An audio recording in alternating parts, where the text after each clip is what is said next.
Back to our channel. இன்றைக்கி என்ன video பார்க்க போகிறோம் அப்படின்னா, இட்லி தோசைக்கு ஒரு சூப்பரான சைடிஷ் தான் பார்க்க போகிறோம். இது வந்து குருமா ரெசிபி தான். பட் இது வந்து இட்லி தோசைக்குன்னு உள்ள குருமா ரெசிபி. இது வந்து உருளைக்கிழங்கு குருமான்னு சொல்லுவோம். ஸோ அது எப்படி பண்ணுறதுங்கிறத நான் இன்றைக்கி உங்களுக்கு சொல்லித்தரப்போகிறேன். இதுக்கு என்னென்ன நான் எடுத்து வச்சுருக்கேன்னு பார்த்தீங்கன்னா, ஆனியன் எடுத்து வச்சுருக்கேன். அதுக்கப்புறம் வந்து பொட்டேட்டோ ஒன்று கட் பண்ணி வச்சுருக்கேன். கேரட் கட் பண்ணி வச்சுருக்கேன். இதுதான் இந்த இதுக்கு தேவையானது. தக்காளி ஆட் பண்ண மாட்டோம் இதுக்கு. மற்றபடி mint leaves, coriander leaves, curry leaves எல்லாம் வச்சு வச்சுருக்கேன். அதுக்கப்புறம் இதை அரைக்கிறதுக்கான என்னென்ன இதுன்னு பார்த்தீங்கன்னா, தேங்காய், ஒரு அரை ஸ்பூன் சோம்பு, பச்சை மிளகா ஒரு 2 நம்பர், ஒரு 6 பல் பூண்டு, 4 துண்டு இஞ்சி, 1 ஸ்பூன் பொட்டுக்கடலை, ஒரு டேபிள் ஸ்பூன் அளவுக்கு எடுத்துக்கோங்க.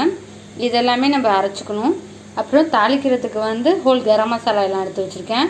பட்டை, கிராம்பு, ஏலக்காய், கசகசா, இந்த இலை எல்லாமே எடுத்து வச்சுருக்கேன். இதுதான். வாங்க வீடியோக்குள்ளே போகலாம்.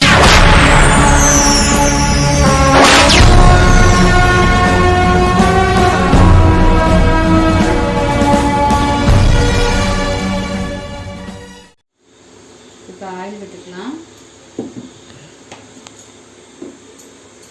ஆயில் ஹீட் ஆனதும் இந்த ஹோல் கரம் மசாலா போட்டுடலாம்.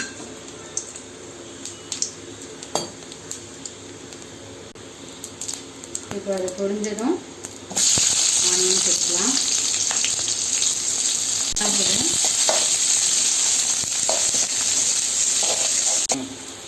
ஆனியன் ஃப்ரை ஆனதும் கேரட் அண்ட் பொட்டேட்டோ பற்றி சேர்த்துக்கிறேன்.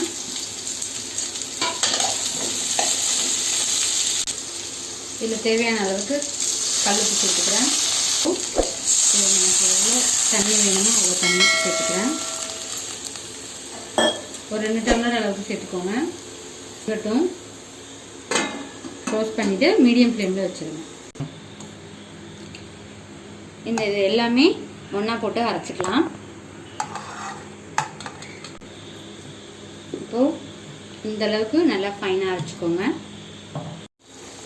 இப்போ நல்லா கொதி வந்துருச்சு. இந்த இதில் நம்ம அரைச்ச பேஸ்ட்டை சேர்த்துக்கணும்.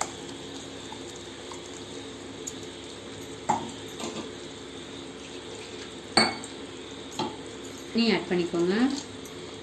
ஏன்னா திக்காக இருக்கும், தேங்காய்லாம் அரைச்சி போட்டிருக்கிறதுனால.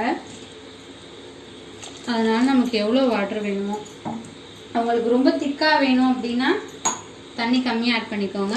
கொஞ்சம் தண்ணியாக வேணும் அப்படின்னா தண்ணியில் கொஞ்சம் தாராளமாக ஆட் பண்ணிக்கோங்க. இதை க்ளோஸ் பண்ண வேண்டாம். இது லைட்டாக ஒரு கொதி வந்ததும் நம்ம வச்சுருக்க மின்ட் லீவ்ஸ் எல்லாம் போட்டு இறக்க வேண்டியதுதான். இதில் பச்சை வாசம் போன அப்புறம் நம்ம வச்சுருக்க இந்த கார்னிஷிங் உள்ள எல்லாத்தையும் ஆட் பண்ணிடுங்க. இப்போ நம்ம சுவையான இட்லிக்குள்ள குருமா ரெடி ஆயிடுச்சு. ரொம்ப சூப்பராக இருக்கும். நீங்களும் ட்ரை பண்ணி பாருங்கள். சூப்பரான சுட சுட இட்லியோட தோசையோட அட்டகாசமான காம்பினேஷனாக இருக்கும். நீங்களும் உங்கள் வீட்டில் ட்ரை பண்ணி பார்த்துட்டு எனக்கு கமெண்ட் பண்ணுங்கள். இன்னொரு இன்ட்ரெஸ்டிங்கான வீடியோவில் நான் உங்களை மீட் பண்ணுறேன்.